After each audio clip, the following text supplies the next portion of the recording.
Justice Varma అభిశంసన ప్రక్రియ ఆరంభం. తీర్మానాలపై 152 మంది లోక్సభ సభ్యులు, 63 మంది రాజ్యసభ సభ్యుల సంతకాలు. ఆపరేషన్ సింధూర్పై ప్రత్యేక చర్చకు లోక్సభలో 16 గంటలు. పార్లమెంట్ సమావేశాల తొలి రోజే అంతరాయాలతో వాయిదా. అధికారిక నివాసంలో కాలిన నోట్ల కట్టలు పెద్ద ఎత్తున లభ్యమైన నేపథ్యంలో అలహాబాద్ హైకోర్టు న్యాయమూర్తి జస్టిస్ యశ్వంత్ వర్మను అభిశంసించే తీర్మానాన్ని ప్రవేశపెట్టాలని కోరుతూ పార్లమెంట్ ఉభయ సభల్లో ఎంపీలు నోటీసులు ఇచ్చారు. సోమవారం వర్షాకాల సమావేశాలు మొదలు కాగానే లోక్సభ స్పీకర్ ఓం బిర్లాకు 152 మంది ఎంపీలు తమ సంతకాలతో నోటీసు సమర్పించారు. రాజ్యసభలో 63 మంది సభ్యులు ఇలాంటి దాన్ని చైర్మన్ జగదీప్ ధన్ఖడ్కు సమర్పించారు.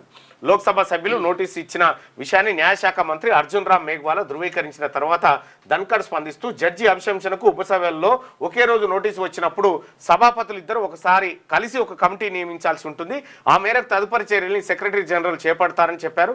అలహాబాద్ హైకోర్టుకు చెందిన జస్టిస్ శేఖర్ యాదవ్ తొలగింపునకు ఎంపీలు గత డిసెంబర్లో ఇచ్చినటువంటి ఏదైతే ఉందో అభిశంసన మరి వాళ్ళు రాజీనామా చేస్తాడో ఏమో చూడాలి.